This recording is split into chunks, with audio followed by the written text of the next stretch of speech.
জীয়াই কথাৰ নাম লৈ ইয়াত কি প্ৰশংসা চলি আছে তেওঁতো ক'বলৈ গ'লে ৰাজনীতি মানুহেই নহয় লোকসভা নিৰ্বাচন আহিছে এইবাৰৰ প্ৰাৰ্থী হিচাপে আমাৰ অমৰ সিং কিশোৰ নাম ঘোষণা কৰা হৈছে আৰু দেখা পোৱা গৈছে অমৰ সিং কিশোৰ মতে টক্কৰ দিয়া মানুহ আৰু এজন জীয়াই কাঠাৰ এপিছ'ড পৰা খেলিব বুলি জীয়াই কথাৰ নাম লৈ ইয়াত কি প্ৰশংসা চলি আছে তেওঁতো ক'বলৈ গ'লে ৰাজনীতি মানুহেই নহয় তেওঁ এজন IAS অফিচাৰ হিচাপে সমাজ কাম কৰিব লাগে ভালকৈ ৰাজনীতিত নামি তেওঁ মানে জীৱনটো এনেই পাৰ হৈ যাব ৰাজনীতি কৰা আৰু সমাজ কাম কৰাও অলপ প্ৰাধান্য থাকে গতিকে যোৱাকালি আমাৰ ভাৰতীয় জনতা পাৰ্টি নীতিবৃন্দসকলে আমাৰ দেশৰ প্ৰধানমন্ত্ৰী নৰেন্দ্ৰ মোদীজী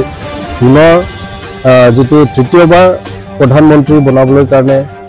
যি আমি প্ৰচেষ্টা যে এবাৰ 400 পাৰ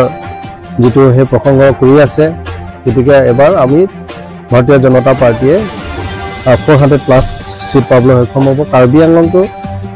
যোৱাকালি CM ছাৰে এটা চিন্তা কৰিছে যে আমাৰ ইণ্ডিয়াৰ ভিতৰতে পাৰ্চেণ্টেজ হিচাপে 1 নম্বৰ পাৰ্চেণ্টেজটো কাৰ্বি আংলং হ'ব লাগে বুলি তেওঁ প্ৰচেষ্টা চলাই আছে আৰু টিকেট দিয়াৰ ক্ষেত্ৰতো এইটোতো দলে চিন্তা কৰিছে আৰু বিজেপি পাৰ্টিটো জানে সবে জানে